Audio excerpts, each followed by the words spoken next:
business, my sons or daughters. I've never spoken to my son about his overseas business dealings. I have never discussed with my son or my brother or anyone else anything having to do with their businesses, period.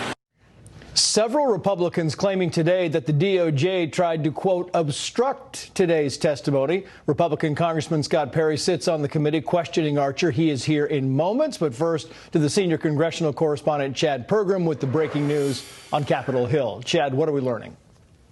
Good afternoon, Trace. Well, this is from a source familiar with the transcribed interview with former Hunter Biden business associate Devon Archer. Archer has testified, according to a source, that there was value, that's the term that's being used in this interview today, in adding Hunter Biden to Burisma's board to promote what they're terming the brand. Now, the argument was that then Vice President Joe Biden brought the most value to the brand. Now, Archer stated that Burisma would have gone under if it were not for, quote, the brand. Now, the owners of Burisma tried to get help from Washington, D.C. regarding Ukrainian prosecutor Viktor Shokin. Shokin was investigating Burisma for corruption. Now, here was what was interesting in the testimony today. The testimony today revealed that Hunter Biden, quote, called D.C. about that matter, and Archer testified that Hunter Biden put his father, then the vice president, on the speakerphone more than 20 times. And Archer testified that President Biden was there to sell, we're back to the brand. Now, in 2014, the vice president, then the vice president, attended a business dinner at Cafe Milano, a ritzy place here in Washington, D.C., with the widow of former Moscow's mayor, who was then an oligarch. But when the Biden administration took over, President Biden was in the White House, they never put sanctions on that oligarch.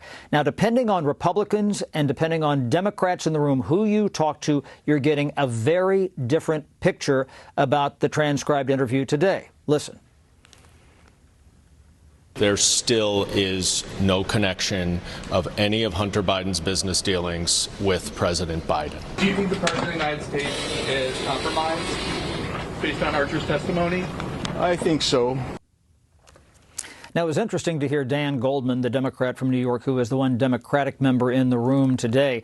He's characterizing these conversations where, President Biden was on the speakerphone with Devon Archer and potentially others as very casual. He said they even talked about the weather.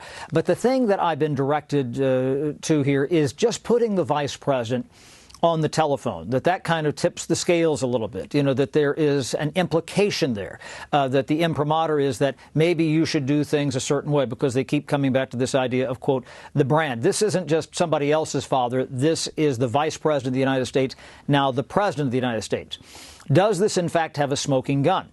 That's why we need to see the transcript from this transcribed interview, which I'm told will probably be out in 3 to 4 days. Now, will there be redactions? Will there be other things they have to go through? We don't know just yet. Trace? And regardless, Chad, just to get this clear, regardless of what these transcripts show, if what you're hearing is accurate, it at least gives us a great deal of information toward the fact that in the sound bites we played going into you, which was President Biden denying that he ever talked business, now the White House denying that he's ever been in business, those appear to be not true.